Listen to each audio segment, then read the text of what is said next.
我被拉入了恐怖生存游戏，开局就要和僵尸躲猫猫。玩家们瞬移的瞬移，隐身的隐身，看起来狂拽酷炫。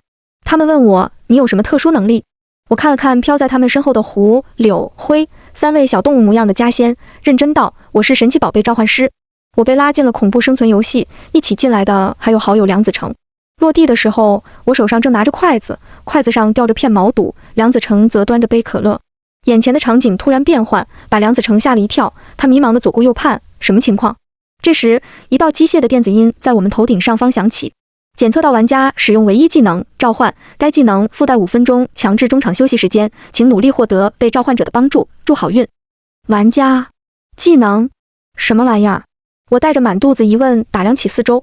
我们所在的地方是一个极大的圆形场地，其内不规则地竖立着数十根宽大的石柱，四周则被向上延伸的几乎要看不见尽头的黑色阶梯围住。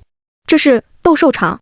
我抬眸向黑色阶梯望去，只见那上面坐着一排又一排没有五官、没有衣服的虚无人影，想来应该是观众。每当他们的脸孔上裂出一条白色的缝时，身前就会蹦出一条弹幕。现在那些弹幕就飘着呢，笑死我了。S 级为一技，人家都照怨灵厉鬼，这个蘑菇头竟然照出了俩人类。哈哈哈哈！你看他的表情，又要哭了。好期待看他脑浆一地的样子啊，肯定很爽。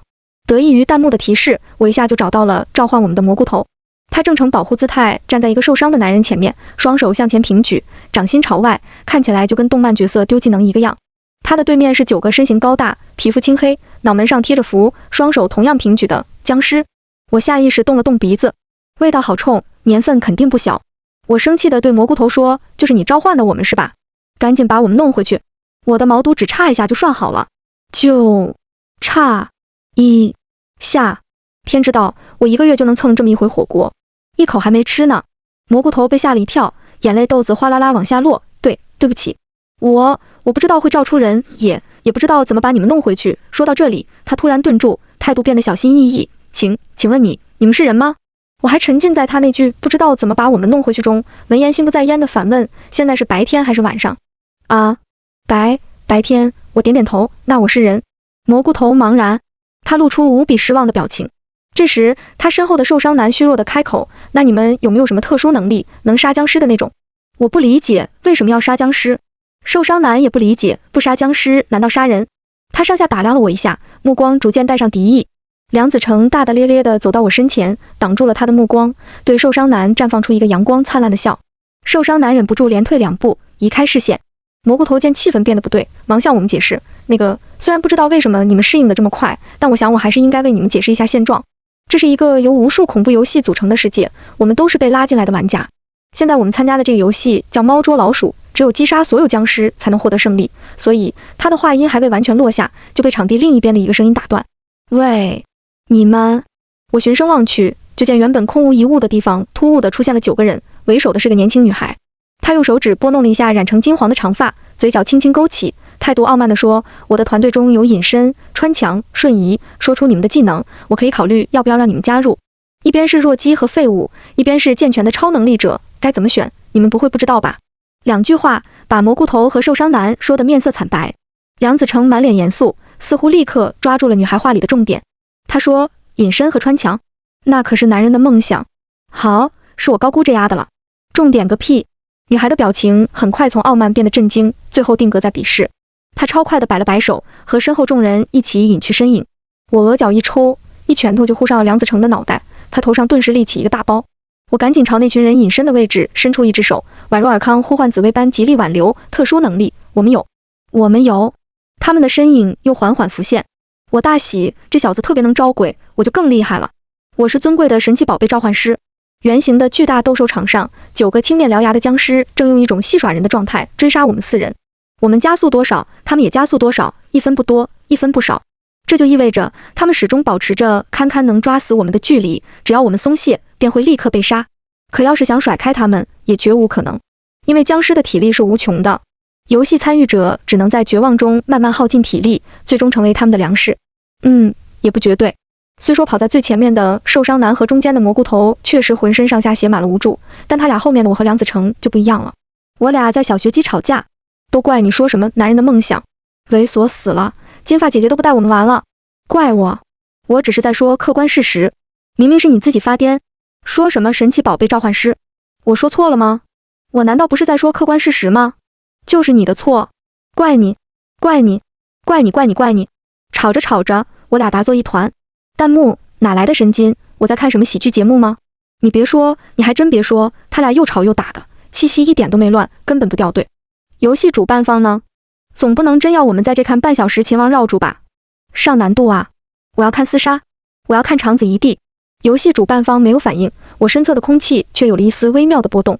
一个身材矮小的秃头男凭空冒出，斜斜一笑，别怪我，只有你们去死，我们才能活下来。说完，他把我重重一推，又马上隐去身形，消失不见。我猝不及防地摔倒在地，身后独属于僵尸的臭味向我袭来。不用回头，我都知道他们进了，卖了卖了。梁子成哇哇直叫，长腿一伸，竟然一口气窜到了最前面。他在逃命这块根本就是天赋异禀，没收着速度的情况下，一眨眼就消失在了某根石柱后面。梁子成，你是狗！我边骂边爬起来，想要再次往前跑，却忽地被一股大力拽着往后拖。是僵尸！我向后栽去，眼看就要倒在僵尸群中，视线内蓦然出现一个蘑菇头。他一把扯住我的袖子，焦急地大喊：“脱掉外套！”我立刻反应过来，借着他的力脱掉袖子，又猛地提速到之前的水准，这才勉强脱困。谢谢。我趁着跑路的空隙道了个谢。蘑菇头的视线在我露出来的半身窗口上停留了片刻，不自觉地咽了口唾沫，又状若无事地移开。不用。跑在前面的受伤男不知何时回了头，他看着我愕然大叫：“鬼窗！你是幽冥鬼女？”迎着蘑菇头迷茫的目光，我咧了咧嘴，露出2颗尖牙：“是吗？”观众席上的弹幕在同一时刻爆发，层层叠叠落在一起，昭示着说话者的疑惑和震惊。卧槽，他身上的是什么呀？恶心死了！你是新鬼吧？那叫鬼窗，据说被最穷凶极恶的鬼啃噬过灵魂后，就会长这种疮。可我听说，长了鬼疮的人活不过1天，鬼度不过1年啊！他不是说自己是人吗？好家伙，你是鬼，难道不知道自己什么德行？鬼喜撒谎啊！不是，我做鬼也有100年了，怎么没听过幽冥鬼女？这又是啥玩意？蘑菇头的视线从这些弹幕上一扫而过，最终惊疑不定地落回我身上。受伤难急的不行，蘑菇头，你快离他远一点啊！他骗我们，他压根不是人。蘑菇头却猛地抓住我的手臂，请你帮帮我，我有飞回到原本世界不可的理由，不论付出什么代价，我都愿意。我的目光停在他清澈坚定的眼眸上，又停在他与我相触的手上。他的手干净白皙，我的手臂则布满了骇人又令人作呕的黑红色创口，两相交互，极不协调。蘑菇头见状，闪电般松开。我的耳边不合时宜地回荡起曾经听过无数次的话：你好恶心，离我远点。那些声音有老有少，有时恶毒又直白，如同扎进心脏的针尖，有时又只是无声地覆盖在那些人的眼神里，如同包裹着糖衣的毒。我垂下眼眸，断定自己又会听到这样的话，可他脱口而出的却是：对不起，我太激动了。你是女孩子，我不该这样抓着你，太不礼貌了。我感到胸口下的心脏猛烈地跳动了一下，他迫不及待地想要告诉我他的雀跃。我抬起头，微微睁大眼睛看向蘑菇头，一时之间有些无法置信，我骗了你，你还敢向我求助？蘑菇头摇头，如果我是你，初来乍到一个怪异又陌生的世界，也不会轻易相信别人，把什么底牌都往外说。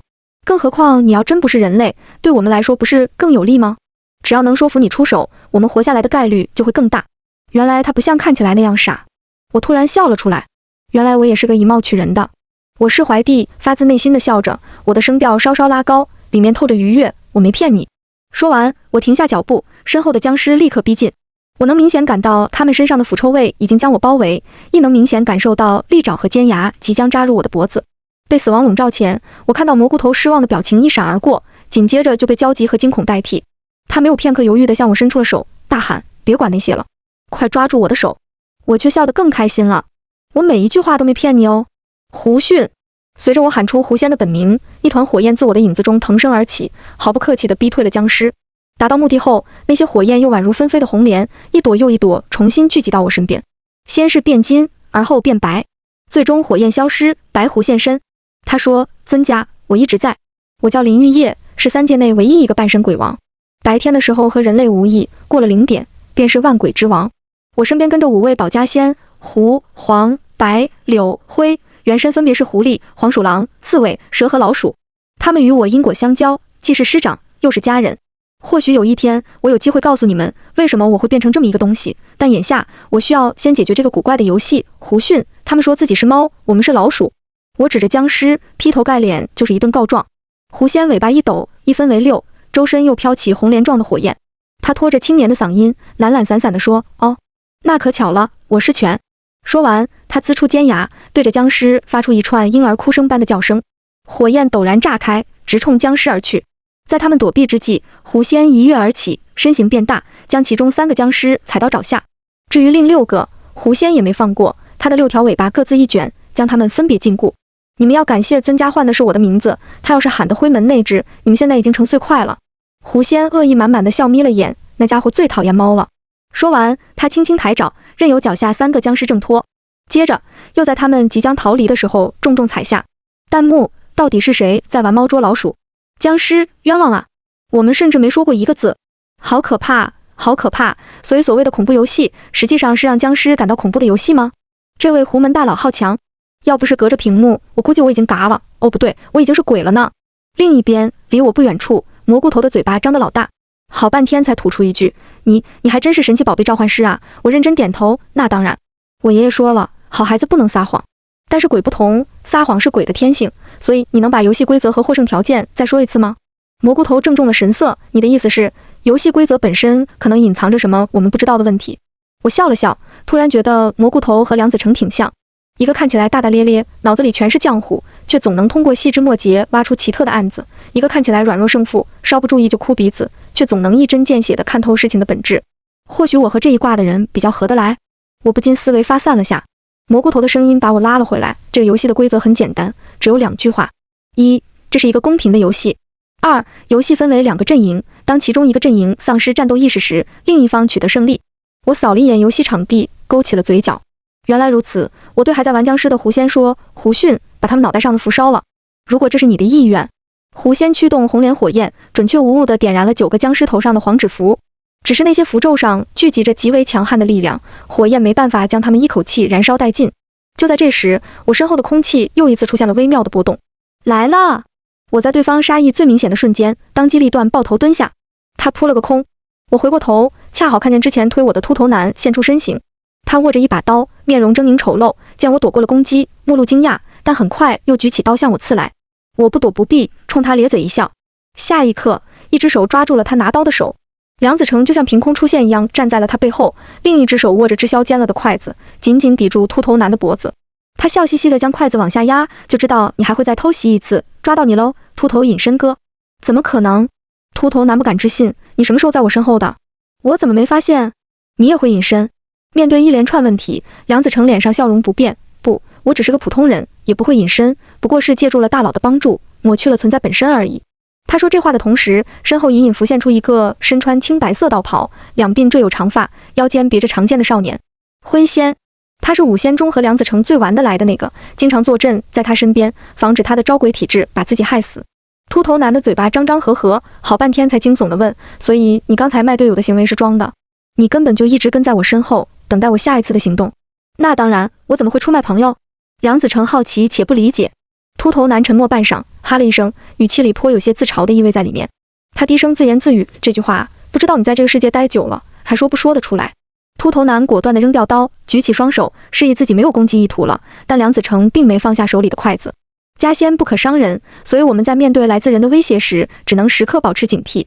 眼看着这边已经告一段落，僵尸脑门上的符咒却还在顽强抵抗。我想了想，嘿呦一下站起身，对着不远处一个大石柱喊：你已经输了，还不出来？现场先是一片安静，接着石柱背后慢慢走出一群人。没了秃头男在身边，他们再不能隐去身形，藏在暗处了。为首的金发女孩脸色不变，口中说：我不懂你在说什么。我无所谓的耸耸肩，没事，等符烧光了你就懂了。她双眼闪过一丝杀意，咬着牙道：我劝你最好别这么做。我笑问：为什么？难道是因为符咒烧掉了，你就不能控制他们了？什么？僵尸是他控制的？女孩的队友全都大惊失色，观众席上的弹幕也频频飘出问号，骂我是不是失智了，不然怎么会说出这样的蠢话？女孩先是一怔，接着没好气地说：人家说什么你们就信啊？我的特殊技能你们不是都知道吗？根本就不是操控僵尸，长点脑子行不行？我告诉你们，像他这种半边身体都烂了的，都是做尽坏事才有的报应。这种怪物的话你们也信？他的队友听了，互相看了看，都在对方的眼里看到了好有道理4个字。梁子成不爽极了：喂，你长得漂漂亮亮的，怎么嘴巴这么脏？蘑菇头也很生气，你怎么能说这么过分的话？女孩不屑地一笑：怎么，你俩这么重口，连这种怪物也要替他说话？该不会是被他用胡门的秘书下了魅毒吧？我毫不客气地朝他翻了个白眼。行了，别拖延时间了，你就是在拖，那个给你控尸符的人也不会出现。女孩的脸色有一瞬间变得惨白，但很快又恢复成嚣张的样子。我说了，我不懂你在说什么，别在这儿挑拨我和我队友的关系。我点点头，不再看他，而是转头问秃头男，我问你，游戏获胜的条件明明是若其中一个阵营失去战斗意识，另一方就能获胜，可你偷袭我的时候，为什么会说只有我们死了，你们才能赢？难道我们死掉，你们才能击杀僵尸，我们活着，你们反而不能？这不是很矛盾吗？秃头男一笑，并不回答。我咧开嘴，学着他也是一笑，你笑起来好丑，还是别笑了。你不说我也知道，你在我身上下了蛊，打算让僵尸咬我，从而中蛊，失去战斗力，对不对？秃头男的表情瞬间从嘻嘻变成了不嘻嘻。他闷声说，你竟然认得蛊？我满是遗憾和同情的重重叹了口气，而你，我的朋友，你都不认识，那是什么蛊？是怎么感激吼吼的替人去下的呀？什么意思？秃头男的表情先是一怔，接着像是意识到什么一般，逐渐凝重。我热心肠的解释说，僵尸体内本来就有蛊，这种蛊叫做是心蛊，是用刚死不久的小孩尸体和无数蛊虫制成的。过程你不会想听，但你应该能想到，用这种邪异的方法养出来的蛊必然又凶又狠，根本不惧怕普通的蛊。那我问你，你认为那个提出这个方法，并且给你蛊虫的玩家，真能弄到一口气杀死9只是心蛊的蛊吗？秃头男并不蠢，他猛地回头盯住了金发女孩，脸色阴沉。玩家的技能是这个世界赋予的，如果技能真的这么强，岂不是分分钟就能通关？游戏方可不会做这种傻事，换言之就是绝不可能。他被骗了，或者说他们这群人全被骗了。这下站在金发女孩身后的人一个个面若死灰，他们不约而同地开始远离她。到现在没人会再认为我是挑拨离间，因为金发女孩的特殊技能在队内是公开的，正是下蛊。秃女孩没有去看其他人，她垂着头，发丝坠在前面，将她的脸和脸上的表情遮进了阴影中。我不打算给金发女孩反杀的机会，继续问秃头男，你知道他给你的是什么蛊吗？不等他回答，善良的我就主动给出了答案。这种蛊有个很有意思的名字，叫金丹，它能增强吞噬掉它的蛊虫的威力，所以我要是真被吃了，你们会有什么后果？梁子成慢慢接话，后果就是僵尸能力大爆发，吃掉所有人。蘑菇头补充，除了下蛊的那个，现场陷入冰冷的沉默。好一会儿，有人颤抖着出声，你为什么要这么做？我们都是人，你为什么要把我们全都害死？金发女孩仍旧垂着头，但她从喉咙里发出了一声冷哼，这丑女不是什么都知道吗？你让她告诉你啊。我淡淡的扫了她一眼，反问其他人，你们难道从没想过，为什么僵尸是9个，人却有11个？为什么僵尸明明有实力把人一击必杀，却要多此一举的花费那么多时间玩猫抓老鼠？答案就写在游戏说明中，这是一个公平的游戏。从一开始，对阵双方的配置就是9个僵尸加一个无法发挥出他们实力的人和10个人，也就是说，他从一开始就和僵尸是一队的。他是人这一方最大的威胁，同时也是唯一的升级，这才是这个游戏的公平。我的话音刚落，僵尸额前的符咒就像突然感到没趣一样，一瞬间就被白狐的火焰烧成灰烬，慢慢悠悠飘到人群中。没了符咒，僵尸和女孩唯一的那么一丝关联便断了。这时，女孩缓缓抬起头，众人这才发现她的变化，她的眼白消失了，取而代之的是一片血红，这片血红正在以肉眼可见的速度逐渐侵蚀着她的虹膜。她的脸就像裂开的石膏，其上布满了黑色的裂纹。她竟然在鬼话！警告！警告！检测到游戏参与者实力失衡，与游戏规则相悖。为保障玩家权益，现宣布此次游戏无效。警告！警告！主办方将立刻退还报名积分，请玩家们迅速离场。突如其来的电子音把场上众人吓了一跳，有人面露喜色，口中嚷着主办方总算干了回人事。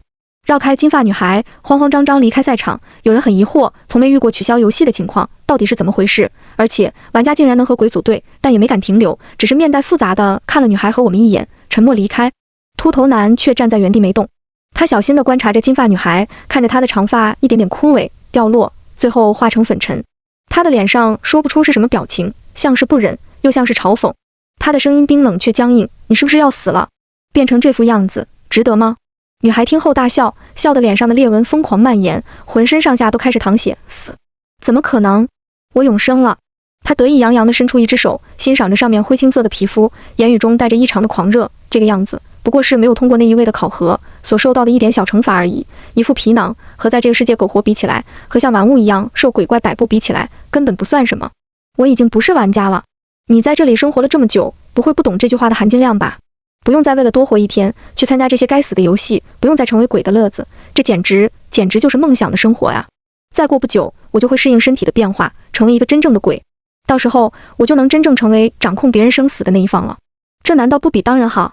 他忽地抬起头，把猩红的双眸对准我们，那里闪烁着来自地狱的诱惑。怎么样，要不要变得和我一样？只要抛弃人的身份，就能摆脱一切哦。回答他的是长久的沉默。良久，蘑菇头才低声说：“我知道前路艰难，但我不会抛弃人的身份。我的妻子和孩子还在等我。”金发女孩爆发出哭泣一般的大笑，哈哈！你回得去吗？你们看见过回去的机会吗？在众人的沉默和疯狂间，我抬起头，试图寻找电子音传来的方向，寻找掌控着这个世界、玩弄着人的他，把活人卷入满是鬼怪的世界，让他们痛苦、绝望，在自认合理的鬼化，变成人不人、鬼不鬼的怪物。缔造这个世界的他，到底想做什么？还有，他强行中断游戏，真的是因为金发女孩鬼话导致对阵双方实力失衡吗？我回头看了一眼狐仙和9个僵尸，后者已经恢复了神智，正恭敬地站在狐仙身边，乖巧地像9个孩子。察觉到我的视线后，还齐齐拱了拱手。我静静地移开视线，在心中提问：还是因为我和家仙的出现，我3界中唯一一个以肉身承受着万鬼之气的生灵，被拉进这个世界，只是巧合吗？离开那个斗兽场一样的游戏场地后，我才发现这个世界原来是一个枯黄色的小镇。天空是枯黄的，大地是枯黄的，所有的建筑都是老旧破败的，所有的人也是。秃头男说：“地狱也不过如此了吧？”我摇摇头，地狱不是这样的。秃头男白了我一眼，说的好像你见过一样。走了，希望下次再见的时候你们都还活着。说完，他独自一人走向沉默的地平线。蘑菇头和受伤男呆呆地看着他的背影，神情既萎靡又悲伤。我想了想，重重地拍了一下蘑菇头的肩膀，毫不客气地提出要求：“我饿了，请我吃饭。”梁子成凑过来，眼睛亮亮的：“有火锅吗？”我朝他竖起一个大拇指，不愧是朕的好蛋儿，想法一致。蘑菇头的神色渐渐柔和，他好脾气地说：“这个世界的消费都要靠积分，但积分要拿命换，所以我们通常都吃得很简单。”我和梁子成露出一模一样的失落表情，就差没长出尾巴耷拉下来了。蘑菇头的话瞬间噎在嗓子里，他无奈地叹了口气，纵容地继续说：“不过刚刚参加游戏的积分退回来了，偶尔奢侈一下也不是不行。”我和梁子成又同时快乐起来，一左一右地跑到他旁边，开开心心地大声喊：“火锅！火锅！”受伤男一个人在背景中怄气：“你能不能不要这么胜负啊？积分都要被他们骗光了。”蘑菇头一点也不在意：“别这么说，本来就是我把他们卷进来的。”受伤男恨铁不成钢，他挤到梁子成和蘑菇头中间，拽着他俩就往街边走：“不能这么浪费，你不是还要回去见你老婆和孩子吗？得节约。”我看这家苍蝇馆子就不错，他拖着梁子成和蘑菇头，蘑菇头又拉着我，一行人就这么乱七八糟地踏进了一个不起眼的小饭店。就在我们走过门的一瞬间，熟悉的电子音从头上响起：“欢迎来到 S 级难度游戏幸福美满小饭馆，一经踏入，禁止退出。请牢记您身为客人的身份，不要对老板做出任何攻击性行为，否则判定游戏失败。本场游戏入场积分每人500，检测到部分玩家账户积分不足，已由同行玩家代扣。获胜奖励每人10000积分，百鬼夜行参与券。失败惩罚身死魂灭，永不轮回。”受伤男和蘑菇头顿时僵在了原地。受伤男冷汗直冒，他不愿相信地问蘑菇头：“这怎么会是个游戏场地？还是 S 级的？”心情大起大落下，蘑菇头的状态也好不到哪里去。他怔中道：“我也不知道，外面不是没有游戏图标吗？”哎呀，客人怎么能这么说呢？这岂不是显得我家是黑店？一道尖锐的声音从阴影处传了出来。我循声看过去，最先入目的是一双大头皮鞋，接着是一件花衬衫，一条大金链子，最后是一个被重物砸得凹进去的脑袋。梁子成惊叹：“老板，你身体素质真好啊，这样都能活下来。”蘑菇头畏畏缩缩地挪到他身后，不安地问：“神什么意思？他不是鬼？”受伤男也有些结巴：“这样都不是鬼啊？”梁子成果断摇头：“不是。”说完还扫了一眼我，我微不可见地点点头。是人是鬼，其实有一个很简单的判断方式：是否存在理智，是否对身上残留着狐仙气息的我有本能的恐惧或敬畏。这个老板显然具备理智，但又不怕我，那他一定是人了。不过这人也挺有意思，头都凹到眼睛了，还活着。我津津有味地观察着他。老板被梁子成弄得一愣，好一会儿才心情复杂地说：“几位客人真有趣，我还以为您几位会问我游戏标识在哪呢，搞得我都没机会展示我的巧思。”说是这么说，但他还是指了指墙上画的花里胡哨的幸福美满小饭馆几个字，他们和门外的招牌一模一样。就见老板的表情颇为自得，为了把游戏标识藏在招牌里，我可是好好的画了很久呢。我认真地凑过去看了2眼，发现福字下面的田原来是一个游戏机的简笔画。我感慨，我就说谁家招牌搞这么丑，一看就让人不想进来吃饭，原来背后有这么个原因啊。老板，瞅你们还不是上当了。废话少说，游戏开始。在这里，游戏开始4个字似乎是一种开关。随着老板将其说出口，小饭馆四周骤然升起高高的、一眼似乎望不到尽头的台阶。接着，一道又一道黑色虚影出现在台阶上，弹幕也随之飘起来。卧槽，这个玩家必输的游戏好久没被触发了吧？老板总算又骗到人了。为什么是必输啊？剧透下呗，我第一次来。哈哈哈哈，你就自己看吧。这游戏巨歹毒。咦，蘑菇头和他开挂的召唤师又开游戏了，有点子勇啊。话说有人看他上一场游戏吗？那游戏啥玩意？一堆星星，这家伙被禁言了。召唤师又是什么鬼？头都瘪了的老板对这幅景象早就习以为常，他还沉浸在被我侮辱的气氛中，语气很有些敷衍。游戏规则很简单，玩家一队，老板一队，每队一个情绪温度计，谁的数值高，谁就输。他往老旧的木柜子上放了2个立式温度计，和一般的温度计不同，这2个温度计上面的刻度是从100到100的，上下都没有标注单位，内里是血液，十分醒目。就这么简单。受伤男只觉得云里雾里，不知道您还想怎样？老板笑着，眼里却闪着轻蔑。蘑菇头想了一下，问：请问这个情绪温度计具体是测量什么情绪的？愤怒、恐惧、悲伤、喜悦，是测量一种情感，还是几种情感？梁子成跟着补充，还有游戏时长，有没有规定时限？如果规定时限到了，双方数值相同，结果怎么判定？受伤男听着一愣一愣的，老板则慢慢收起了轻浮，表情变成了兴味。他整了整脖子上的大金链子，眼睛一转，客人问的问题真好。那我就来解释一下，玩家这方检测的是恐惧值，老板这方是幸福快乐值，毕竟小店叫幸福快乐小饭馆嘛。游戏时长呢，就是一顿饭的时间。如果结束时双方数值一样，那当然是玩家赢了，毕竟顾客就是上帝嘛。来，几位请上座。说着，他做了个请的动作。蘑菇头和受伤男都谨慎的没动，我则不客气的挑了个看起来最干净的桌子，大大咧咧的坐了下来。梁子成随之坐到我身边，落座时，他状若无事的在我耳边低语：有问题。确实有问题。老板在说出这条明显对他不利的条件后，竟然没忍住笑了一下。要说他没有隐藏点什么，鬼都不信。可惜现在掌握的线索还太少，只能走一步看一步。我一边招呼蘑菇头和受伤男坐下，一边像普通客人那样对老板扬了扬手。既然是开店的，总得有几个拿手好菜吧。别的不提，先来个锅子。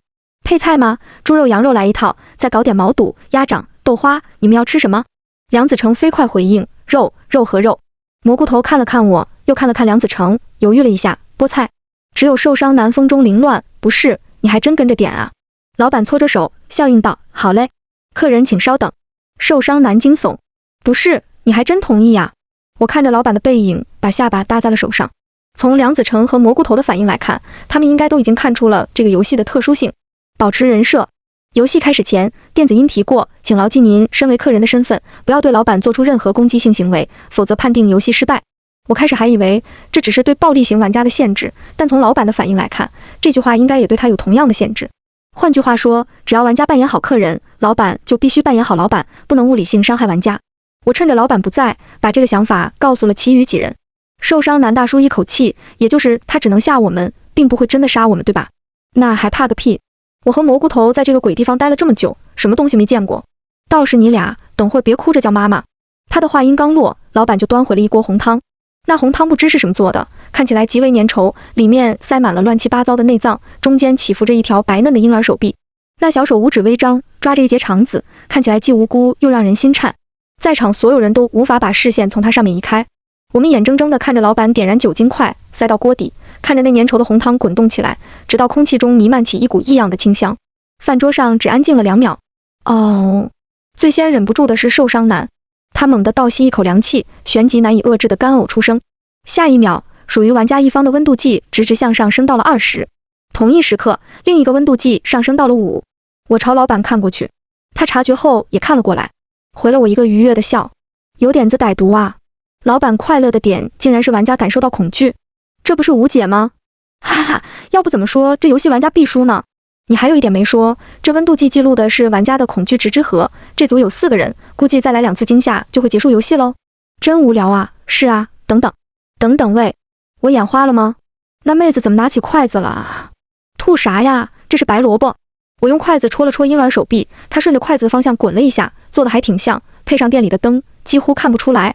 我又戳了戳老板陆续端上来的死老鼠蛆和看起来枯掉的不明动物，这是面点，这个是豆腐。咦，这个竟然也是面点吗？怎么做的？手艺真好啊！我诚心诚意地夸赞，完了一一用筷子把它们戳开。蘑菇头和受伤男先是冷汗直落，看到这些恐怖食物里面真是面点的纹理后，又都变得好奇起来，连带着玩家这方的温度计也降到了10。但这并不是个好消息，因为老板的温度计也随之降到了0。我瘪嘴，刚在心里大骂老板变态，就见受伤男主动端过老板手里的脑花就要往锅里放，这也是豆腐。这游戏不过如此吗？那是不好。我额角一抽，飞快地将碗夺过来，往里头扔了只苍蝇，接着连碗带脑花一起伸到老板面前。怎么有虫？退了。老板的笑容垮了下来，他看了看一直波澜不惊的我，又看了看我身后3个破绽，突然举起一双筷子，狠狠插进脑花中，动作夸张地搅动起来。客人，您看错了吧？哪有虫呀？老板边说边朝蘑菇头和受伤男走去。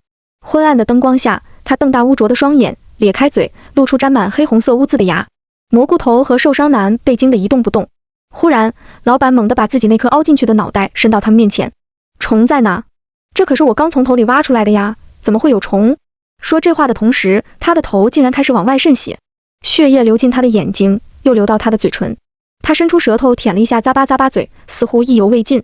蘑菇头和受伤男满脸泪水地抱在一起，同时发出尖叫：妈妈呀！就说 flag 不能提前立了。我连忙拉住老板的胳膊，把他拽离这2个快碎掉的破绽。我蛮横地嚷嚷：有没搞错？是我发现的虫子，你不问我就算了，还把虫子和菜搅成一团，想赖账是吧？还有你上的菜，没一个是我们点的，真是无语了。你到底想不想做生意呀？不想就把积分退给我们，我们换家吃。发癫的间隙，我扫了眼温度计，心下一沉。虽然蘑菇头和受伤男都已经提前知道老板并不能真的伤害他们，但老板这套先抑后扬的策略和这碗真脑花还是成功的让他们的恐惧值飙升到了70，而老板本人的温度计才堪堪升到20。更糟的是，锅子下面的酒精块已经烧了一半，这意味着游戏时间过去了一半。看来弹幕说的没错，只要老板再来一波操作，我们输定了。客人，瞧您说的，这些都是送您几位的菜呀，您点的那些，我现在就去准备。老板好整以暇地笑着，悠哉去了后厨，留下我们一桌4人眉头紧皱。受伤男仍处于恐慌的状态，他咽了口唾沫，怎么办？蘑菇头也精神高度紧张着，但他还是强行让自己镇定下来，说不能坐以待毙，我们都不知道接下来会发生什么，而等待恐惧到来本身就是一件让人恐慌的事。他看了一眼玩家温度计，果然稳定在了60。我有个想法。梁子成伸手敲了敲桌面，慢慢地说，不知道你们有没有玩过 RPG 类的游戏？这类游戏在打 BOSS 前通常都会触发剧情，也就是游戏背景故事，而这些背景故事往往能成为打败 BOSS 的关键。蘑菇头立刻反应过来，你是说我们必须在有限的时间里挖出老板的背景故事？可这要怎么做？我把视线定在了受伤男背后老旧的楼梯上。按照这个思路，破局的办法难道是搜地图？梁子成点点头，和我相视一笑。如果我们真的只是来吃饭的客人，当然不会贸贸然往店家自住的2楼跑。可我们还是玩家呀，玩家不把地图搜个遍，怎么找到宝箱？不开宝箱，又哪来的线索和装备？我不禁又想到了开头那句提示，请牢记您身为客人的身份。这原来还是一句禁锢玩家思维的暗示啊！游戏方的心眼子是偶吧？我干脆地说，我去2楼搜地图，你们拖住老板。蘑菇头犹豫片刻，抿了抿嘴，不行，你虽然能驱使狐仙，但到底只是个小姑娘。况且这游戏又不能暴力突破，你就是再厉害也被限制住了。我去，我眨眨眼，笑着说，放心吧，我胆子大，老板的这些小玩意吓不到我。咱就是说，好歹也是个鬼王，吓不到一点。小饭店的2楼没有灯，窗帘也被拉上了，里面黑漆漆一片。如果不是黑暗和白昼在我眼里无异，恐怕这会儿我什么都看不见。我在楼梯口停了一下，只觉得鼻尖充斥着一股陈旧的血腥味，就像是这个地方在很多年前被血液泡过，而那些血直到现在都没有被清理掉一样。但房间内没有血，只有简单又干净的几件家具。我向前迈了一步，地板忽然发出吱呀声，接着角落里传来孩子的哭泣，呜呜呜呜。我面色不变的又向前迈了一步，这一次哭声好像被装上了扩音器，骤然变大，疯狂地想从我的耳朵钻进脑袋。与此同时，丝丝缕缕不能被普通人捕捉到的怨气缠上了我的四肢，还想勒住我的脖子。我轻轻叹了口气，像拍灰尘一样拍了拍身上，温和地说，别调皮了，小心伤着自己。那怨气抖了下，就晃晃悠悠地散了去。哭声也变了，变成了不成句子的话语。别打，求求，爸爸妈妈。这句话不论怎么听都不是什么让人愉快的内容。我顿时冷下了脸，视线在黑暗中扫了一圈，最后定格在一幅幼儿涂鸦上。那张画着3个小人，最大的小人是黑色，长头发的小人和羊角辫的小人是红色。3个小人原本都在笑，可当我看过去的时候，小小的羊角辫小人儿突然变成了瘪嘴，就是那种明明在害怕，却努力想让自己不要哭出来的小表情。我没忍住笑了笑，又赶紧移开眼，但很快我就笑不出来了，因为我突然想通了，为什么我一直觉得这个房间不和谐，不可能这么干净。1楼又脏又乱，2楼怎么可能整洁的就像没人住过一样？更何况如果真的这么整洁，血腥味又是从哪里传出来的？某种障眼法吗？小家伙的能力？所以你连玩家会来2楼搜索都算到了，对不对？你是故意把他关在这里，利用他提升玩家的恐惧值，又利用他的能力把2楼的真实模样隐藏起来。我低声自言自语，手在不知不觉中握紧。那你算出过玩家中会有我这样的怪物吗？柳思思，把眼睛借我。我呼唤着柳仙的名字，一条暗银色的大蛇从我手腕上的银镯盘绕而出，它轻柔地围着我的身体缠了一圈又一圈，张开大嘴，不满地嘟囔：“你要就拿去呗，还喊我做什么？我不爱吓唬小孩。”话只说到一半就隐去了气息，只留下半截声音在空中飘着。我的双瞳立时被冰凉覆盖。柳思思的蛇瞳能在不破坏术或法的情况下直接看破幻象，借助他的眼睛，我就能在不伤害那个小小鬼魂的同时，获得被老板隐藏起来的线索。这是难怪你要把整个房间都蒙上幻象，姑奶奶要杀了你！我踩着木质的楼梯往下走，刚走到半路，就看到楼梯口的背光处，一道黑影沉默地立在那里，似乎在等我。我停下脚步，冷淡地和他对视。老板阴沉的一笑，语气里是压根没想掩盖的兴奋：“客人，您去哪了？您再不回来，就没法见证你同伴被吓死的场面了呢。”我不在意地继续往下走，随意地回：“找厕所去了。”哦，那您找到了吗？找到了，不然我回来做什么？说这句话的时候，我正好走到老板面前，但他并没有任何想要让开的意思。听到我这么说，他沉默了一瞬，忽然抓住我的肩膀，把他丑陋的脑袋靠近我的脸。他的头又开始淌血，两只眼睛更是往两边分得极开，不断癫狂地旋转着，模样十分诡异。他张开嘴，一股臭气直冲我的面门，可是2楼没有厕所呀。找到什么了？气氛烘托得很到位，而我一脸的就这。老板没等到他预想的反应，场面一度非常尴尬，弹幕笑得乱颤，哈哈哈哈，这妹子强！索然无味4个字都写他脸上了，笑死了！你们看，玩家的温度计都降了。他不仅完全不怕，甚至觉得很无聊。玩家这队没他得散，好期待他看到队友现状的样子。嘻嘻，话说有人能看出他在2楼都干了什么吗？我拍了拍老板抓住我肩膀的手，我是脆皮大学生，再不放开，我告你攻击客人哦。老板的脸孔怪异地颤抖了好一会儿，索性不装了。我看你还能嚣张多久？等游戏结束以后，我要把你要过来，挖空你的内脏，让你留在这里，永生永世做活死人服务员。他退开几步，对着1楼饭厅做了个请的动作，重新又把笑挂回了脸上。来吧，快去和你的同伴会合，我的这道大餐只差你这最后一道主食了。我顿了一下，一脚踏入饭厅。1楼饭厅已经完全变了样，从墙壁到地面全变成了粉色的肉墙，上面长满了分叉的绒毛。每隔几个呼吸，肉墙就会蠕动一下，就好像我们正在什么鬼怪的肠子里一样。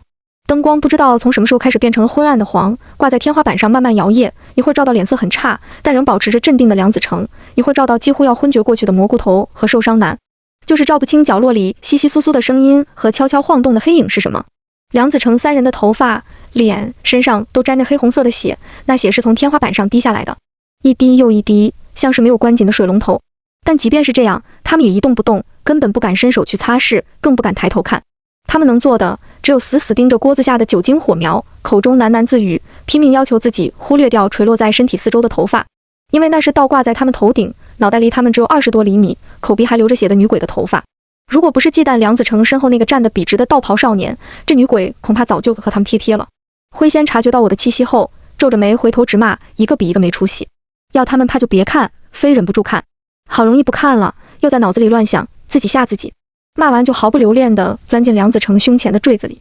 受伤男快哭了，大佬别走啊，你倒是把女鬼灭了再走啊。我却松了口气，你该感谢他没动手，否则我们就输了。受伤男一怔，什么意思？恰在这时，女鬼的身形如雾般散去，随后又重新凝聚在我身前，鼻尖与我鼻尖相对。她的双眼全黑，没有焦距，身上飘着许多半透明的红线，一直延伸到2楼，宛如提线木偶。原来如此，这是一只失去了心、失去了理智的厉鬼。我朝他微微一笑，因为这一位是老板娘啊，玩家不可以伤害老板，当然也不可以伤害老板娘啊。老板娘！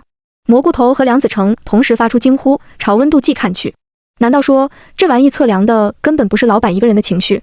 梁子成的表情要裂开了。操，难怪那个死变态从来不说我的温度计，而是说的老板这方的温度计。又玩文字游戏，仍然站在楼梯口的老板不依了，客人，您怎么能骂人呢？我可从没骗过你们呀。不过能察觉到这一点，您几位确实算得上是小店遇到的最聪明的一批客人了。不仅如此，可那又怎么样呢？连我都不知道怎么让这娘儿们提升幸福值，或者说连她自己都不知道。你们又要怎么赢？哈哈哈哈！他指了指锅子下的酒精块，笑声越来越猖狂。游戏时间不多了，你们的温度计是80，而我们的才30。哪怕我什么都不做，都赢定了。但我不喜欢留后患，老婆，让客人看看你的本事吧。女鬼的黑发如蛛丝一般缠上我的身体，把我裹成了一个茧，只留下脑袋在外面。女鬼静静地看着我，像是在通过头发感知什么。很快，四周的场景变了，变成了夜色下一片有些眼熟的林子。林子里有2个虚影扛着一个麻袋在跑，其中一个虚影说：“慢点。”妈的，赶着投胎呀！另一个虚影说：“慢慢慢，老板等着呢，待会你分钱的时候莫催老子。”不是，这鬼娃真能卖2000，长了半边身体的疮啊！你该不是骗我吧？2，你傻逼吗？我要骗你不知道往少的骗。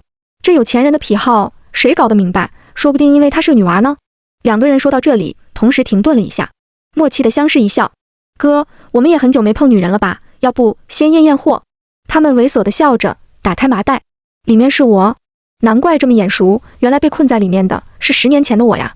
我冷漠地注视着女鬼制造出来的幻象，冷漠地看着自己的过去被暴露在我认识的人和不认识的鬼面前。老板笑得猖狂，你竟然有这样的过去？绝望吗？痛苦吗？要不要我帮你回忆一下后面发生了什么？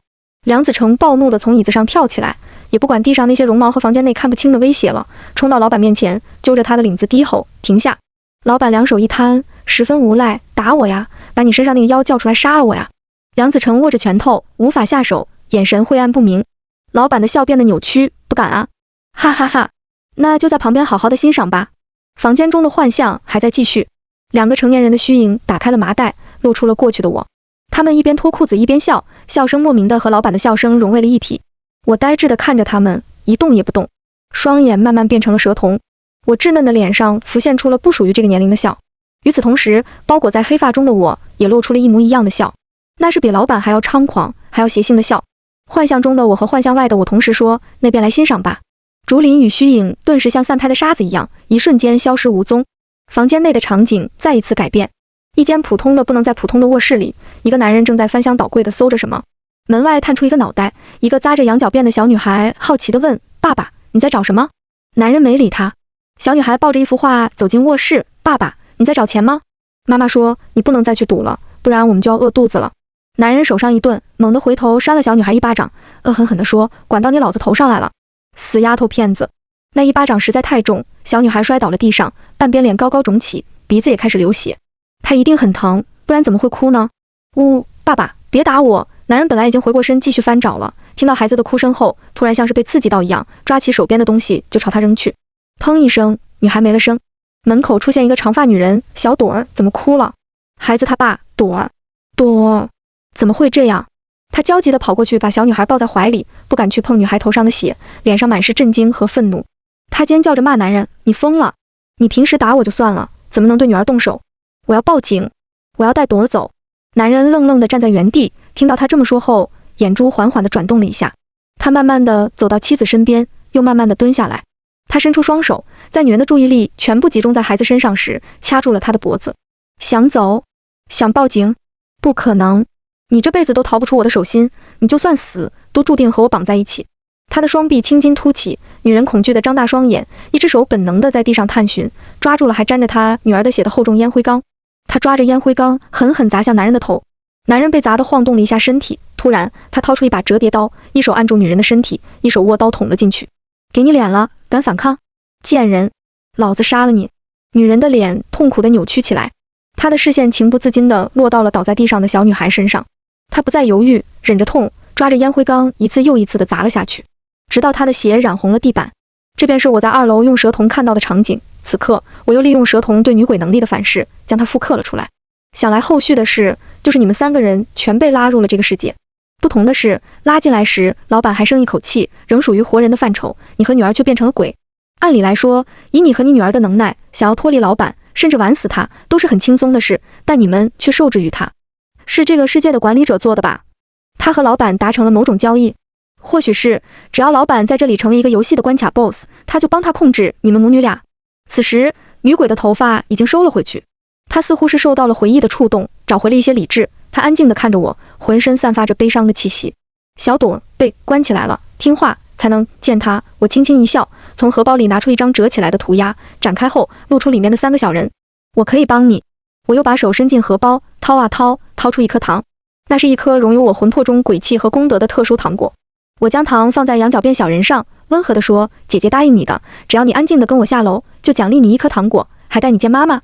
你看我是不是很守信用？”羊角辫小人的嘴巴从一条弯弯向上的线变成一个圈，接着糖果消失了，一个圆乎乎的小女孩从画里飘了出来。她扑进女鬼的怀里，快乐地伸出手，里面竟然是半颗糖。妈妈，糖好甜，分给妈妈。妈妈，我好想你啊！房间内忽然涌入一阵强风，那风把女鬼的长发吹得飘了起来，把她身上连接着2楼的半透明红线尽数吹断。那些红线缠绕在一起，落回了女鬼心脏的位置。她弯下腰，紧紧地抱住了女儿，抱住了她的心脏。妈妈也好想你。同一时间，房间内的幻象全被解除，梁子成3人还有老板都清醒了过来。他们愣愣地看着相拥在一起的母女，全都没有反应过来发生了什么。直到冰冷的电子音响起，游戏结束，玩家情绪值70，老板情绪值90。恭喜玩家获胜！卧槽！卧槽！玩家赢了，绝地翻盘。虽然，但是这个召唤师妹子绝了呀！一整个操作都把我看傻了，根本想不到什么召唤师啊，人这叫出马。有没有文化？你有文化，你见过这种强度的出马？他手下那几位可不是保家仙的实力呀！阶梯上的弹幕闪个不停，小饭馆的故事还在继续。怎么回事？怎么会这样？老板根本没想到事情会突然发展成这样，也没想过自己竟然会输。为什么幸福值升了这么多？朵儿是被那一位关在画里的，你怎么会有办法把他放出来？他不可置信地自言自语，直到此刻也无法共情，为什么仅仅是相见而已，母女俩的幸福值竟会提升这么多？但这并不妨碍他望着女鬼的眼神逐渐变成恐惧。他从来都很清楚，没有那一位的帮助，他根本控制不了这个怨气极重的女鬼，所以每次女鬼出现的时候，他都只敢站在楼梯口，不肯踏进1楼饭厅一步。现在女鬼明显脱离了那一位的控制，一旦她重获自由，会做什么事？老板猛地跳起来，慌不择路地逃向2楼，沿路留下惊恐的声音：“救救我！神啊，救救我！”这一边，女鬼温柔地拉起女儿的手，叫她挡住自己的眼睛，而后身影陡然消失。很快，2楼传来老板撕心裂肺的嚎叫声。我站在一边旁观着，忽然感到掌心传来一丝凉意。低头一看，这小家伙竟然一只手牵着我，另一只手挡在自己的眼睛上，中指和无名指分得老开。我会握住他，怕吗？他仰起头，表情有些天真。他活该。顿了顿，又歪起头，腼腆的一笑。这句话你不可以告诉妈妈哦，我是乖孩子的。我失笑。好，看来我不用担心这对母女会被欺负了。喜报！喜报！有玩家获得百鬼夜行券，本世界将于5分钟后开启首次百鬼夜行游戏。通关条件：找到世界之椅。温馨提示：世界之椅的位置由百鬼夜行券指引，任意玩家或鬼找到世界之椅，都将结束游戏。获胜奖励：回到原本世界，或一个特殊能力。失败惩罚：无。注意，该游戏为世界范围游戏，所有玩家与鬼强制参加。注意，除持有百鬼夜行券的玩家小队外，所有玩家将获得一副鬼面具，戴上鬼面具后，特殊能力将得到提升，请妥善利用。游戏开始。随着一道悠长厚重的钟鸣，这个对我们来说充满恶意的游戏拉开了序幕。蘑菇头有些怔忡，回家，赢了游戏就可以回家了。受伤男冷哼一声，这规则是要让所有玩家和我们为敌呀。说到这里，他开始左顾右盼，你们说赢了的话，是我们都能回家，还是只有第一个找到椅子的人能回家呀？他嘟嘟囔囔，先说好啊，要是只能一个人回家，要公平竞争。我肯定不会放水的呀。受伤男的话点破了这个游戏的关键，但此刻却没人愿意去多想这个问题。我们沉默地离开幸福美满小饭馆，发现外面的世界已经完全变了样。蓝色，到处都是沉重到接近黑色的深蓝，空气中飘着雾，每次呼吸都能感觉到它的阴冷。一阵风吹过，不知从何处飘来了白色的纸钱。就在我们一行人的目光忍不住被它吸引时，变故突发，一道道明显的杀意突然向我们袭来。灰仙的身影一闪而逝，我、梁子成、蘑菇头平安躲过攻击，受伤男却被来人挟制了起来。那人戴着一副吊死鬼的面具，一手捏着根细长尖锐的钢针，针尖已经刺破了受伤男的脖子。交出百鬼夜行券，不然他就得死。话音刚落，一个又一个人影在我们四周冒头，那是一个又一个戴着鬼面具的活人，他们没被面具遮盖的眼中闪烁着贪婪、嫉妒和疯狂。不远处，虚虚实实的鬼影从阴暗中探出脑袋，捂着嘴嘲笑地看着这一切。我还没开口，受伤男就眼神闪烁，不是吧，大哥，你抓我没用啊，我跟他们都不熟，他们怎么可能拿那么重要的东西交换我？闭嘴！针尖又往里刺了一分，鲜血流了出来。蘑菇头慌张地看了我一眼，眼里突然泛起泪花，无声地说了句话。接着，他大声对吊死鬼面具喊：“他说的没错，百鬼夜行券在这个高个男生身上，他们根本不熟。但我不一样，我是把他召唤到这个世界来的人，他想回去，必须通过我做媒介。”蘑菇头向前走了2步，语调发着抖：“放开他，用我来做人质。”我制止：“你等下。”吊死鬼面具本来还不信，看我真的不让他过来，不禁有些犹豫：“你玩真的？”蘑菇头甩开我的手，神态认真：“他就过我。”周围有声音插嘴：“哎呦呦，圣父又大发慈悲了。这傻逼的操作每次都能把鬼看笑，嘻嘻嘻。第一次看现场直播还怪有意思的，不知道能不能找圣父要个签名。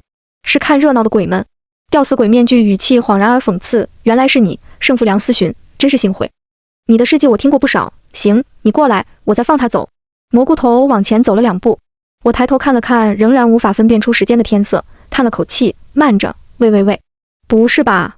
受伤男流着冷汗打断我，面朝蘑菇头，脸上露出你怎么还是这样的表情？都到这种地步了，你怎么还在为别人着想啊？想想你的妻子和孩子，他们都在等你呀，只差一步了呀，你就不能老老实实回去吗？闭嘴！你不怕死吗？吊死鬼面具恼怒的低吼，针尖再次往里。眼看着蘑菇头不仅不顾我的阻拦，更不搭理他，只直愣愣的往前。受伤男急的一顿挣扎：“别过来！你们别信他，他绝对是抱着必死的心的，他根本不可能让他们拿券换自己的命。”蘑菇头满脸震惊：“你胡说！我才没胡说！你是什么样的人，我还不清楚吗？你肯定都跟鬼女暗示好了。”受伤男大喊着，带动着身体起伏也变得很大。吊死鬼面具险些压不住他：“你别乱动啊！”吊死鬼面具刚加大禁锢他的力气，抬头便看到蘑菇头还在朝自己这边走。同一时间，我也伸出了手，但吊死鬼面具分不清我到底是要拉住蘑菇头，还是要对他动手。混乱中，他大喊：“你们别过来！”下一秒，受伤男呜咽出声：“草！”吊死鬼面具一怔，这才惊觉自己不知什么时候下了重手，针尖已经把受伤男的脖子扎了个洞，鲜血汩汩而出。受伤男的身体逐渐瘫软，他挪动着眼珠转向我们，嘴巴一张一合，尝试了好几次，才吐出了那个支离破碎的“走”。夜幕在这个并不恰当的时机悄然而至，鬼气弥漫，风涌进了我的身体。鬼疮兴奋地从锁骨爬上我的右半边脸颊，又从小腿爬满我的脚掌。我终于是半身鬼王了，可也终是慢了一步。我一步一步往前走，把愣在原地的蘑菇头交到了梁子成手上，而后又一步一步走到戴着吊死鬼面具的人身前。我毫不掩饰地释放出体内翻涌的鬼气，冷漠地看着他，吓得浑身发抖，半跪在地上。我弯下腰，单手抓住他的脖子，冷冽地说：“带着你的同伙滚，否则我杀了你们所有人！”说完，我视线扫过人群外的黑影们，厉声呵斥：“还不都滚过来！”几乎所有鬼影都被我震得乌鸦直叫，他们服从于印刻在灵魂深处的本能，迅速飘过来跪成一排，嘴里乱七八糟地嚷嚷着：“天啊，鬼王，见过鬼王！鬼王要我做啥我就做啥，我是鬼王的最佳狗腿子！”众鬼乖顺的样子让在场所有活人都惊得瞪大了眼。他们虽然不能通过我外放的鬼气来判断我的实力，但一排排跪在我面前谄媚的鬼已经足够让他们惊惧。有人连连后退，忍不住低声咒骂：“妈的，这什么世界？鬼就够离谱了，还来个鬼王，真他妈不公平！还完个蛋！”骂归骂，他们到底不敢往前踏一步，甚至连直视我的眼睛都不敢。几乎不等我再做出任何表示，他们就匆匆逃散而去，被独自留在原地的吊死鬼面具吓得当场失禁。他哭着求饶：“对不起，求你原谅我。”我真没打算动手，当时太乱了。我静静地看着他周身缠绕着的象征着数条人命的黑气，又看了看已经没了气息的受伤男，垂下了眼。“小家伙，小丫头，你在吗？”我轻声呼唤。扎着羊角辫的小女孩仿佛瞬一般出现在我面前，她仰着头，牵着裙角，朝我行了一个可爱的礼。她的笑容很甜：“鬼王姐姐，你喊我，我就在。”我一把揭开那人的吊死鬼面具，把它捏碎，随后指着那人对小女孩说：“你的游戏里还差个服务员。”小女孩一蹦一跳地走过去，抓住那人的头发，就把他往幸福美满小饭店拖，边拖边快乐地笑着：“还是鬼王姐姐想得周到呀！那我先带这个大玩具走了，姐姐有事再喊我哦。”“不要啊，不要啊，不要把我丢给厉鬼！救命，救命啊！”我无视男人的声音，蹲下身把受伤男的尸体抱起来，朝着某个方向慢慢走去。梁子成拉着失魂落魄的蘑菇头，连跑2步跟上我，想要接过尸体。我摇了摇头。我身后，狐仙、柳仙现出巨大的原形，慢慢悠悠地走着。灰仙则仍是一副佩剑少年的模样，冷漠地扫视着四周。他们之后是或畏缩，或惧怕，或敬畏，走得弯弯扭扭，嘻嘻哈哈的百鬼们。角落里，不知是哪个躲着观察的活人低声喃喃：“这才是百鬼夜行吧？”我带着长长的队伍来到百鬼夜行劝指示的地方，得益于这些鬼魂的跟随，一路上再没有哪个活人敢拦下我的路。又得益于家仙们的镇场，实力较为强劲，且没有跟在百鬼群中的厉鬼们也不敢轻易挑战我。这一路算得上平安无事，直到我们来到一条河前面。那是一条完全静止的河流，河水幽暗深黑，看不见底，河面上却像是撒着砂糖一般，银光点点。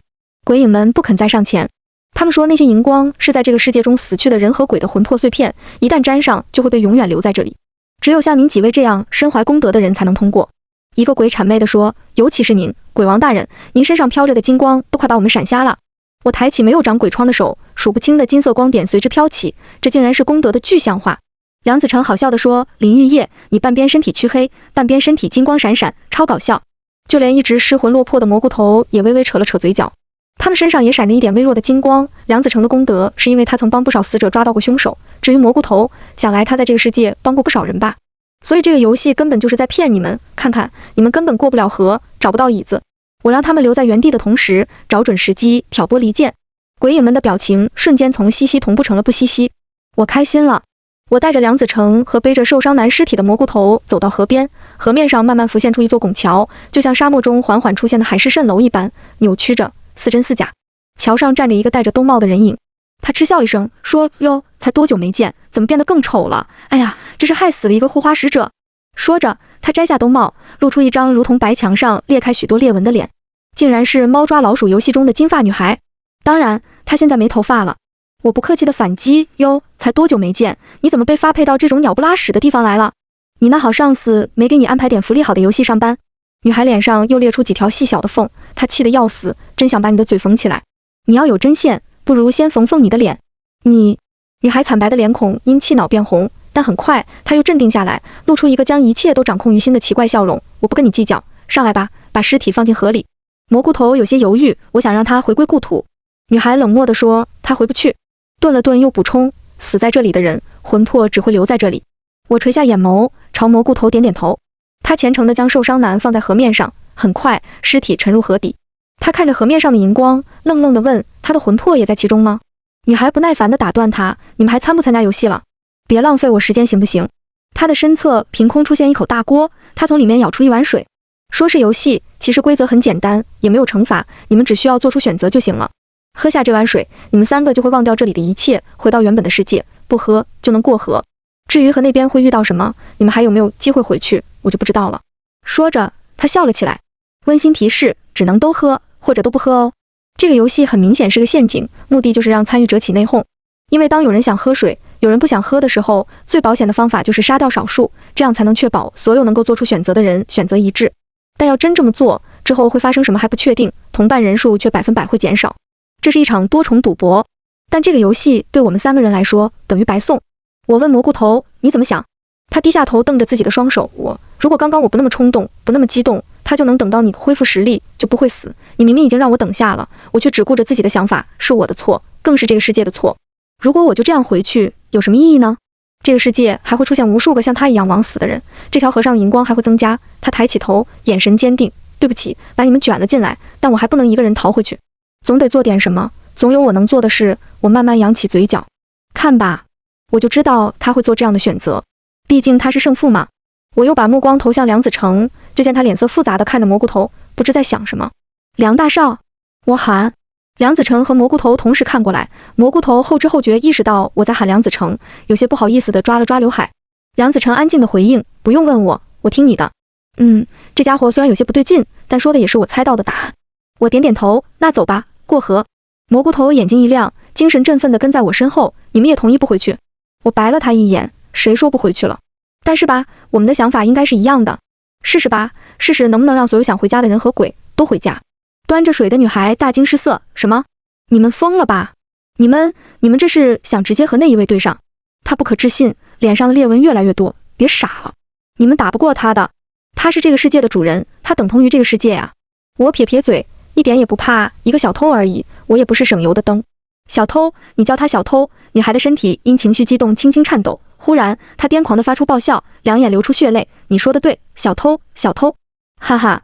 从原本的世界把我们偷到这里，又从轮回路上把那些孤魂野鬼偷到这里，不让我们回家，不让鬼转世，不是小偷是什么？他走到我面前，怪笑着，憎恨地盯着我。不过，你打算也让我这样的活死人回去？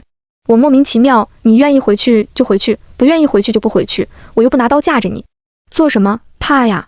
放心吧，就你和我这样的，走在路上最多被人多看两眼，说不定还有人以为你在 cos 哪个角色，开心的上来跟你合影呢。你还不知道大家是怎样的吗？主打的就是一个包容性极强，不理解但尊重。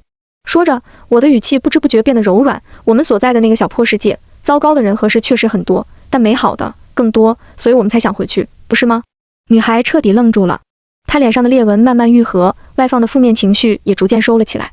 她认真地审视着我的脸，忽然凑近，在我耳边轻声说：“那好，你帮我杀了他。”他是……话还没说完，异变突发，一道水柱从平静的河流中腾身而起，以迅雷不及掩耳之势从女孩背后朝她袭来。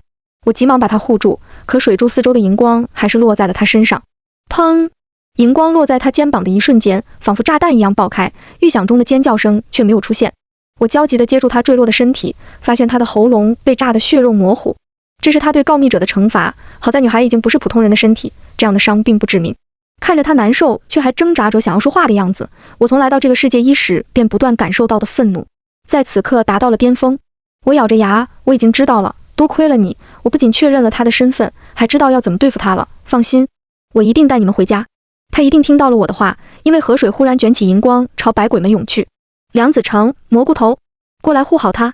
我喊道。胡迅、柳思思、灰上清，保护百鬼！梁子成和蘑菇头应声而动，冲过来把女孩挡在了身下。胡、柳、灰三仙也马上化作原形，用各自的烛抵挡荧光。他们全员都有功德，自身并不惧怕这些灵魂碎片，可女孩还好，鬼魂却没法全员无碍。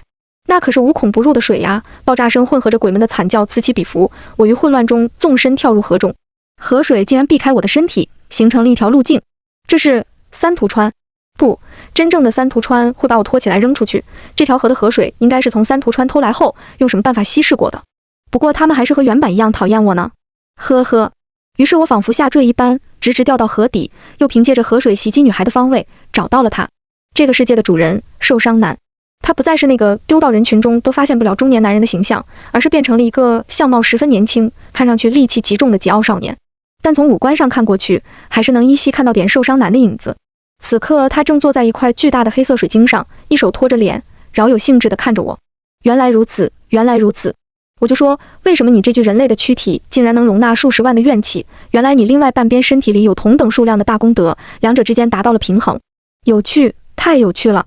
难怪我做出来的半人半鬼全是垃圾，还活不长。原来关键在这里吗？他跳下水晶，朝我走来，两眼放光，像在盯着一个展览品。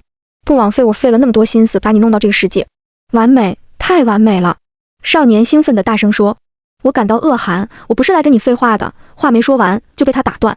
别呀，多聊几句嘛。他笑容满面。哦，你是怕上头那些杂鱼在我们说话的时候死光是吧？没事没事，我把时间静止就好了。他轻巧地挥动了一下手，和水之上的气息真的静止了下来。他笑的眼睛都弯了起来。如果你不愿意聊，我就让三途川的河水变成雨水，把所有人和鬼都杀光哦。天杀的！我握了握拳，深吸一口气，努力让自己平静一些。聊什么？他很开心，这才对嘛。那就从你的是从什么时候开始怀疑我的开始吧。其实从他称我为幽冥鬼女的时候，我就知道他绝不是一个普通的人。所谓幽冥，是指介于生和死之间的生灵，确实可以用来形容我。但关键是这个种族十分稀少，且十分古老，在丰都只有十殿阎罗那个级别的大佬才见过，普通人和年轻鬼别说见了，知都不知道。但这个世界本就古怪，知道一个种族最多只能说明它不同寻常，并不能说明其他什么。识破它的关键其实是因为它的死亡，太巧了，巧到就像事先设计好了一样。为什么灰仙护住了所有人，唯独没有护住他？为什么他偏偏是在0点以前，在我成为鬼王前死的？如果这些怀疑还不够，那么再往前，是谁让我们踏入幸福美满小饭馆的？蘑菇头是为了保护谁才用的召唤技能的？这所有的巧合叠加在一起，还只是巧合吗？这个世界上哪有那么多巧合？巧合多了，说明是算计。我冷冷地总结。哇，你好像人界里的侦探。他夸张地跳起来鼓掌。奖励你问我一个问题好了。我沉默了一会儿，看着他，脸色复杂。你明明有一半的气息是神，一半是人，为什么要弄一个这样的世界？是的，他是半神，而且从气息上来看，他的根源是根正苗红的正神，只不过现在那上面附着了许多杂质。一个正神为什么要去做毁掉自己根基的事？他两手一摊，十分理所当然，无聊啊。原本的世界太无聊了，人要遵人之道，神要遵神之道，而我这种半人半神，既要遵守人道，又要遵守天道，凭什么呀？神经病啊！神族的福利怎么不让我全享受了？规矩倒是要我全遵守，又不是我想做半神的。一个个唧唧歪歪，说要不是我母亲的神力不至于少了一半，还一天到晚嫌弃我修行慢，有病啊！又不是我想出生的，别跟人类生我呀！死老太婆！他像个憋坏了的愤世嫉俗的少年，逮着这个机会骂个不停。末了，他看向我，笑着说：“你是半鬼，天道对你的约束一定也很大，要不要留在这里和我作伴？”自从我听说幽冥这种生物之后，就觉得他一定会是我的最佳同伴。可惜一直没做出复制品来，但我运气不错，抓到了梁思寻。他身上的因果一看就不寻常，我便送了他一个召唤技能，能让他把因果中最特别的存在拉进这个世界，又特意混到他旁边，促使他用这个技能。果然，你出现了！哈哈哈哈！我真是天才！你这个嫌弃的表情是什么意思？是不喜欢这个世界？没关系，你可以改规矩，想怎么改怎么改，想让它变成怎样就变成怎样，这个世界听我的。所以你是因为没朋友才搞出这样的世界，设计出那些游戏的。他高涨的情绪一下像是被泼了冷水，连带着看向我的眼神也冷漠了起来。哦豁，一针见血了咧！你的嘴巴真讨厌，我突然就不喜欢你了。他说。我也没想惯着他，那真是太好了呢。他头一歪，沉默了一瞬，忽然咧嘴：“那你去死吧！”河水卷成了7、8股，卷出了滔天海浪的气势，每一股都蕴含着这位半神的力量。他们不再像我刚跳进河时那样，因为讨厌而绕着我走，而是带着浓烈的杀意，恨不得要把我立刻绞死。我一跃而起，带着追杀我的水龙卷秦王绕柱，凭借着诡异莫测的速度躲过了每一次攻击。柱子盘腿坐在黑水晶上，百无聊赖，你就这点本事，还想带外头那些杂鱼回家呀？我骤然一个转折，朝他扑过去。他一挥衣袖，一道屏障出现在我们之间，我伸出左手往屏障上一按，屏障破碎。他见状稍稍愣了一下，忘了你左边身体塞满了功德，确实不怕神力。说着，在我右手的鬼爪朝他抓去时，凭空照出一把剑，对着我的手砍来。一阵气浪从我们身边荡漾开，将仍追着我的水龙卷推开了10多米。嘻嘻，但你右边身体怕吧？真蠢。他笑。黑色的血从他的剑尖滴到地上，我的右手几乎要被斩断，我疼得龇牙咧嘴，却朝他吐了个舌头。我嘿嘿直笑，小灯，要你话多，大意了吧？黄熙，把空间给我撕开。话音刚落，地上的那几滴黑血上空突然出现一股极霸道的力量，那力量直接把空间撕了个口。一个老人的声音从中传来：“真假，悠着点，老黄还等你回家吃饭呢。”是我的黄仙爷爷，他最擅长的就是空间类的术。在我被拉到这个世界之前，他和白仙并没有跟在我身边，所以此刻他们都在原本的世界，而这成了我破局的关键。小灯半神的脸上再挂不住笑，他大惊失色：“这不可能，以你的血不可能连通原本世界。”我指了指他的脖子，单凭我的血当然不可能，我的血是用来叫我的家线的，但这不是还有你这个世界之主的血吗？那不跟通行证似的？他不敢置信地摸了摸脖子，那上面被我的指甲抓出了一道口子，他极其愕然，看起来快碎了。这小灯之所以反应这么大，是因为它最大的倚仗就是这个恐怖游戏一样的世界是一个完全封闭的微小的存在。换句话说，它和地府、天庭都不相连，所以不管这小灯怎么做，都不会被原世界的大佬发现。但现在不一样了，我趁他愣神之际，忙用还在疯狂流血的鬼手在黄仙撕开的空间裂口处画下一道咒语，请。霎时间，肃穆威严的神鬼之气从中传来。滚滚黑雾中，一个虚影若隐若现，我当是谁在叫我？原来是你这个倒霉丫头。我乖巧低头，安静如鸡。见过秦广王？这位一殿阎王刚应了一声，就立刻感知到了不对劲。这地方因果和轮回怎么乱成这样了？咦，这不是明成是秃子吗？你怎么躲到这了？你母亲都急坏了。被称作明成世子的半神小灯脸顿时黑了，他跳到黑色水晶上，便要开始施咒。看那样子，他大概想撬动这个世界的力量，把秦广王丢回去。但秦广王可不是什么杂鱼，立刻就发现了明成世子的意图。他板着脸的顺兔移过去，拎住了明成世子的后脖梗，把他给提了起来。放开我！明成世子奋力挣扎，还不忘骂我：“鬼女，你个孬种，有本事单挑啊！喊人算什么好汉？”我做了个鬼脸，我本来就不是好汉。我不仅叫人，我还要当着你的面告状。我干脆的把一切告诉了秦广王。他是一位十分贤德、十分尊重生命的阎王，听了我的话后，浑身上下愤怒的气息几乎溢了出来。此事我会和你母亲以及诸位大人好好说道。明成世子不服，但他根本反抗不了秦广王，就把怨气全撒在了我身上。鬼女，你给我等着！他语气怨毒。我冷笑一声，你也给我等着！现在我拿你没办法，不代表以后我也拿你没办法。你是半神，有母族庇护，回去最多不过是受刑，伤不了本源。但那些被你偷到这个世界，死于乱七八糟的游戏的活人，却连转世的机会都没有。还有那些本在轮回路上的鬼魂，你以为你凭什么可以把他们抓到这里，威逼利诱他们成为你的工具，为了你的一己私欲损耗自身阴德？他们之中本来有许多灵魂可以洗刷罪孽，重新轮回的。这些种种，不用你说，我都会好好记着。明成世子沉默了一会儿，露出一个高傲又嘲讽的笑。哦，那就等着瞧。秦广王带着明成世子离开了，留下了连通原本世界的通道。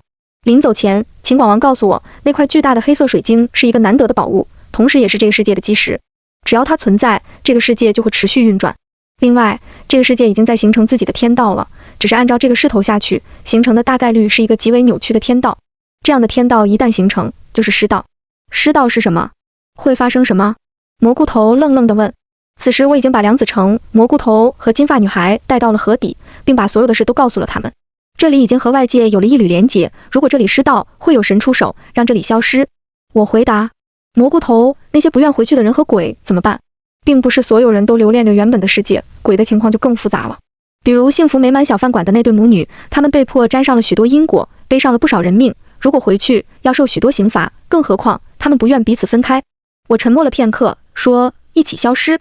没有转机吗？我叹了口气，有。现在的天道虽然根是歪的，但说到底还是个幼崽，只要世界之主好好管理这个世界，这里就会逐渐形成新的轮回和规则，那样就不会失道了。可问题是，现在没有世界之主。蘑菇头低下头，要成为世界之主，有什么条件吗？我可以吗？如果换作是别人，我大概率会认为那人是为了权力。但说这话的是蘑菇头，他那脑袋更大的可能性是想把这份责任扛在自己身上。这个人，哪怕我说出这些，就是希望他来做世界之主，可看到他这样主动提出来，我却犹豫了。你要是真做了世界之主，就回不去了。我艰难地说，你难道忘了吗？家里还有妻子和孩子在等你，你还是回去吧。蘑菇头还是一如既往的敏锐，也就是说，我符合条件，是吗？我不说话了。他身上有明成世子的因果，有我的因果，他又心思纯净，根本没有比他更适合引导天道出行的人了。一直沉默的梁子成突然开口，那你的家人怎么办？你的妻子为了和你在一起，甚至和他的父母断绝了关系，你忍心让他一个人撑起一个家吗？还有你的儿子，你忍心他从小就没有父亲吗？蘑菇头呆呆怔怔地，你认识我的妻子？他给我生了个儿子。梁子成抿住嘴唇，移开了眼。我心里咯噔了一下。梁子成，梁思寻，梁子成提过，他爸是个渣男，当年抛下怀孕的妻子就失踪了，这么多年过去，一直没找到人。这，难怪蘑菇头会召唤出我，原来我和他的关联全在梁子成身上。如果是这样的话，蘑菇头会做什么选择？显而易见了。果然，他怔了一下，就回过了神，微微笑了。我的妻子是个十分坚强、正义的女性。如果她知道我明明可以帮助那么多生灵，却选择了小家，会把我狠狠打一顿，然后打包扔回来。至于我的儿子，如果有能见面的那一天，我会好好跟他说句对不起。梁子成的嘴巴抖成了一条波浪线，但还是倔强的没有看他眼睛。蘑菇头腼腆地抓了抓头发，问我：林玉叶，我如果做了世界之主，就不能算是人了吧？那我还有再见到家人的机会吗？我的眼睛慢慢挪向了梁子成，想到了他那刚成为阴差不久的母亲。我说：有。